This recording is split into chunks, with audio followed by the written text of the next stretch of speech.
Now we come to St. Augustine of Hippo, or St. Augustine, as we say around here, since the city is so close. The city is named after him. But typically, when we're talking about the person, we seem to say Augustine. So you'll have to forgive me if I kind of jump back between the two pronunciations. In many ways, Augustine should have been probably the first person that we looked at. He is the oldest in terms of timeline compared to the other three, and he is probably the most influential person that we have talked about. Augustine was born in the year 354 in northern Africa, and he wrote a lot of books, a lot.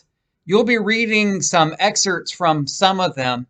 And I try to point out in your readings and in the article that I left you that a lot of what he talked about still has echoes in many of today's writers, theologians. You go to seminary, you're going to read Augustine.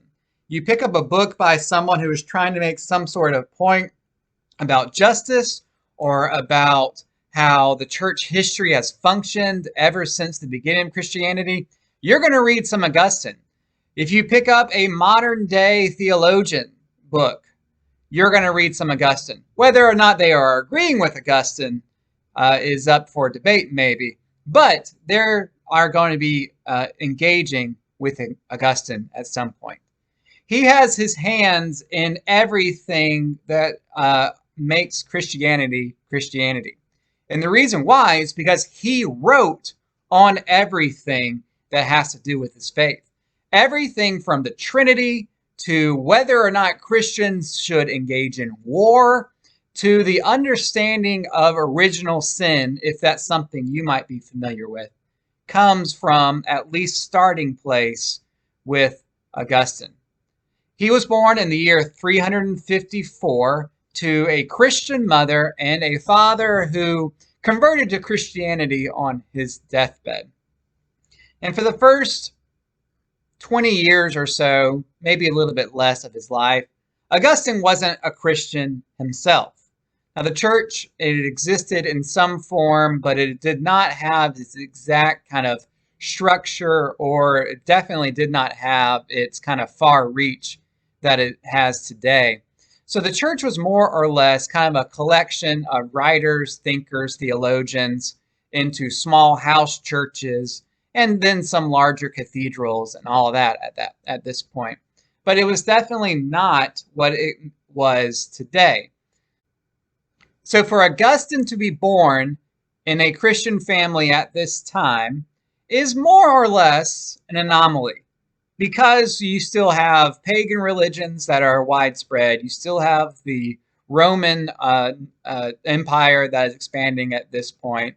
So for him to be born into a Christian family is more or less an anomaly. But he is not, for the first part of his life, considered himself to be a Christian.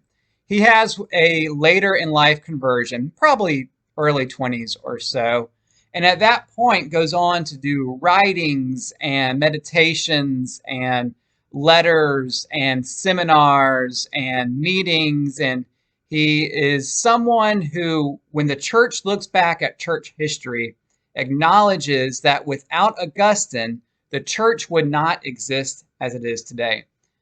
He talks about his conversion story, and it's this really kind of charming story, I feel like, when he stole some pears when he was little, actual pears, like from a fruit stand. And he has this overwhelming guilt later in his life because he realized that he did not need those pears. He wasn't hungry. He came from a family that could provide food. So he doesn't know why he stole it. And it's actually this moment that he looks back on to see how he understands what sin is. And that in his idea that sin is something that we do that we can't always understand. We can't always describe why we do it, but there must be some part of us that drives us to it innately. Like I said, he is kind of credited with this idea of what original sin is. Now, whether or not you agree with that, whether or not the church continues to agree with that, or a denomination or a writer, is kind of up for debate. But I bring that up to give you an example of that is something that the church continues to struggle with even into today. And had Augustine not put the words down in his understanding of what sin was, then we as a church, broadly speaking, wouldn't have a starting point in terms of what is sin, what drives sin, other than the Bible, which of course is the starting point.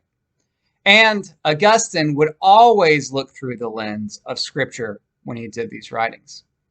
Augustine is known as the church father, or one of the church fathers, because of his widespread acclaim and widespread writings.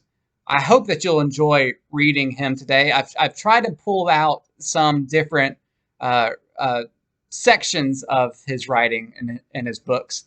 You can buy all of these books, Confessions, his autobiography, and his kind of crowning achievement called The City of God.